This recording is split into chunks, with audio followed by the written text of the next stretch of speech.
Hey, what's up guys, Kuvdra here, and welcome back to another Skyblock video, where today I'm going to be going over the long requested mod guide for Hypixel Skyblock in 2025.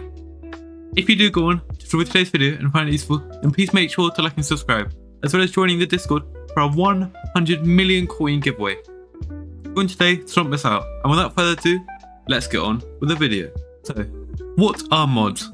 Mods are different files that you can add to your Minecraft to make the game more enjoyable, run smoother, and add new features to your Minecraft experience.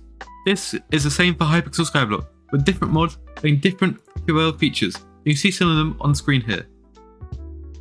Hypixel Skyblock is basically unplayable without the use of mods, so they're crucial for every single Skyblock player, whether you're level 1 or level 400. So today, I'm going to be showing you the best mods to be using at the moment in 2025. So make sure to watch to the end, and also find out how to download my personal mods folder, which I use when I'm playing Hypixel Skyblock.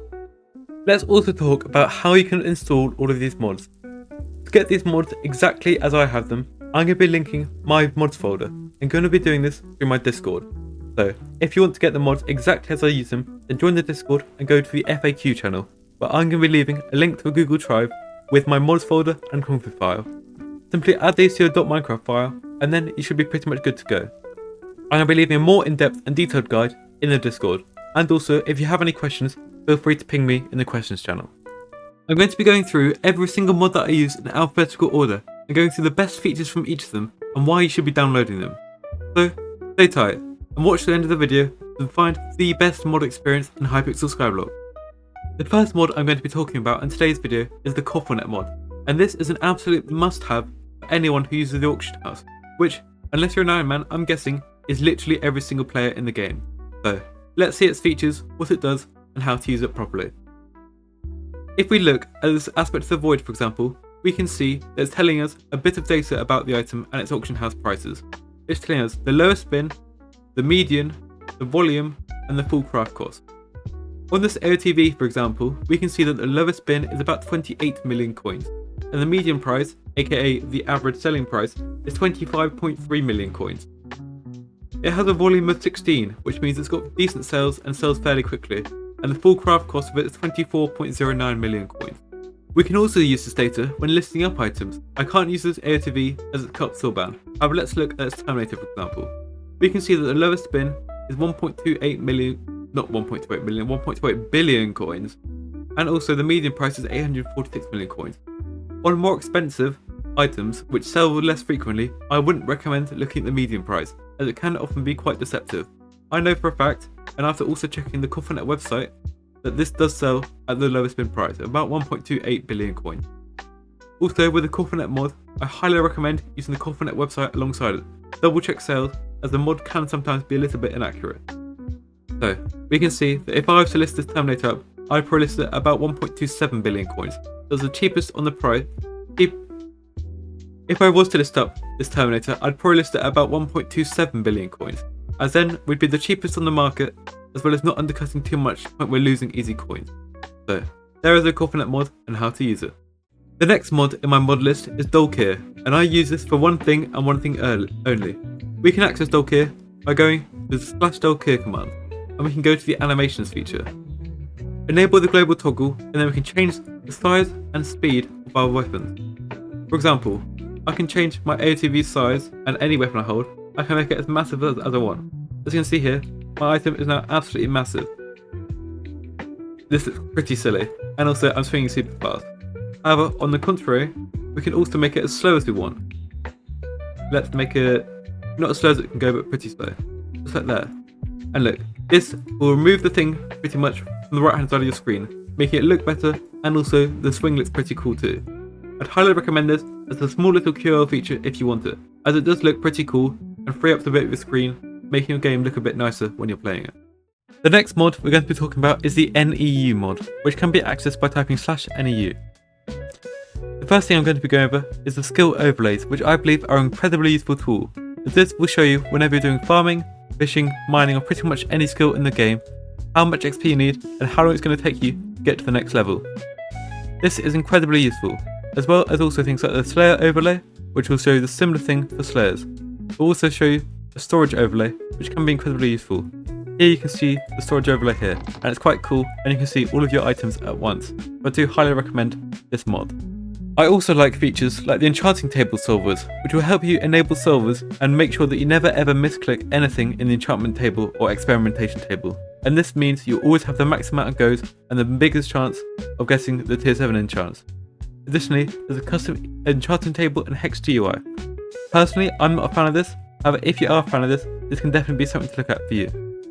Another cool feature is the wardrobe keybinds. When you open your wardrobe, you can set your keybinds to whichever one you want. And this is incredibly useful, for example in Kuvdra when trying to swap to Reaper armor, along with other features that you can use this for too. And it's a lot easier than going with your mouse and trying to find the right slot, ending up misclicking, and then it's just all going to go wrong from there. I'd highly recommend using this feature. Please do bear in mind that I'm barely touching the service on all of these mods. I'd highly recommend that you go through all of the mod settings yourselves to enable the settings that you want to use the most. Also, make sure to download my config files, as then you'll get these mods all set up in the exact way that I play with them. If you just want to play how I play, then make sure to download the config files, which as I mentioned in the intro, they can be found in the Discord. The next two mods I'm going to roll into the same section, as they both have the same goal of improving your game's performance, FPS and reducing lag, and these are Optifine and Patcher. Optifine is one of the most well-known Minecraft mods, still being used in modern Minecraft too, and it allows you to use things like shaders, as well as change multiple different quality and video settings, which you can see on screen here. This can greatly help you reducing your lag. I highly recommend using it, as well as looking at Optifine guides and the best settings used for Optifine to maximise your performance, especially if you have a PC that isn't the best and you sometimes lag a lot. Patch Assembly will do a similar thing. Things like removing extra entities when they're not needed, and other performance features like entity culling. These combined will make your Minecraft a very smooth and enjoyable experience, and reduce any extra lag that you may not want. For the next mod, we've come to Dungeons, and we're going to be talking about the Secret mod, which is the best mod for dungeon room secret routes in Skyblock. The best thing about this mod is it's going to tell you the exact right order to do things in. For example, you can see the red line is going to lead us and show us the best route. Also, it's going to color code things with different things. Yellow represents which is stonk or efficiency 10 through a block. Blue represents the lever. Green represents the wither door when it's ready, and it'll be red if you haven't unlocked the wither key yet. You have purple for things where you should AOTV up to. You should have light blue for items, and dark blue for things you should interact with, like wither essence. And also, you're going to have some other things here too. I highly recommend this mod if you're just getting into secret rooms. And there's other videos on this which are going to go into it into more detail, so I'd highly recommend checking those out if you haven't already. My personal favourite Skyblock mod is Skyhanni, as I believe it's the best mod which offers the most for the new Skyblock player.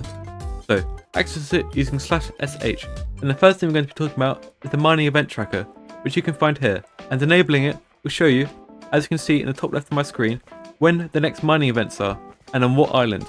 For example, currently in the Dwarf Mine, we can see it's better together.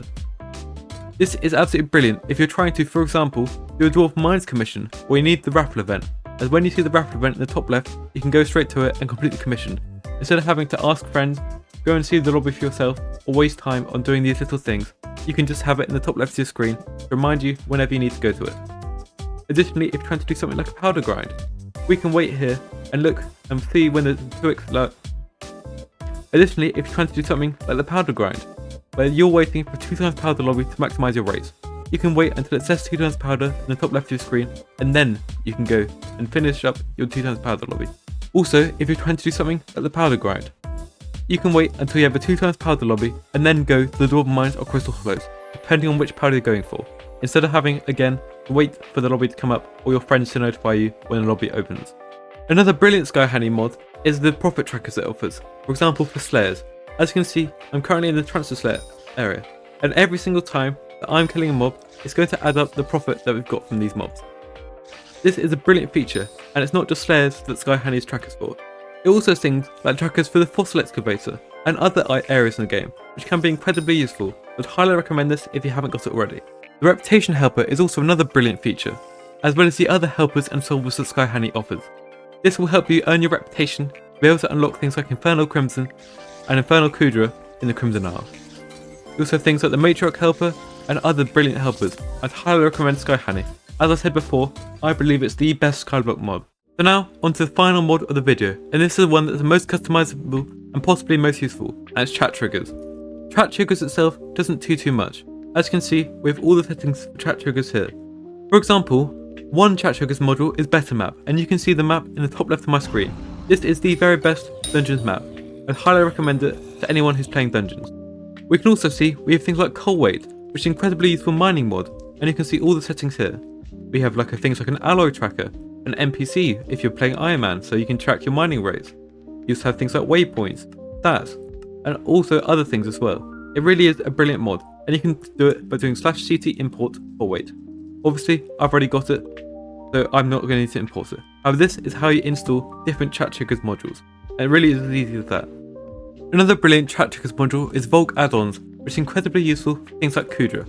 You can see it's got an HP display, a spawn, a split. It's got multiple different Kuvdra features which are incredibly useful. I'd highly recommend this for anyone getting into Kuvdra.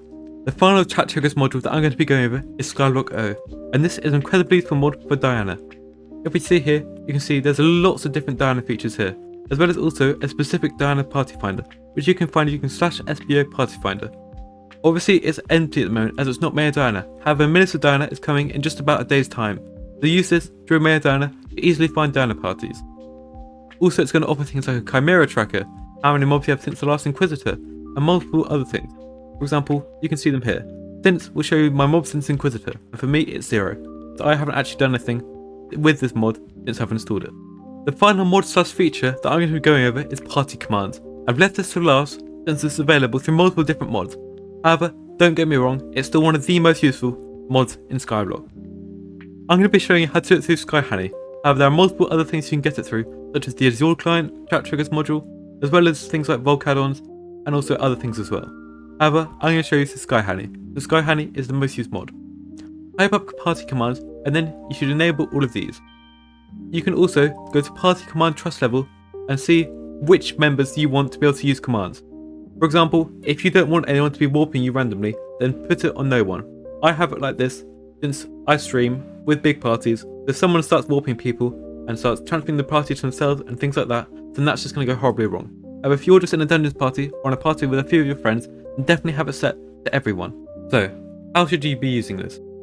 You can type commands such as !etme, which will transfer the party to yourself. Obviously, I'm not in a party with anyone at the moment. However, if I was, this would transfer the party to me, no matter who the owner was, as long as they all have this mod installed as well.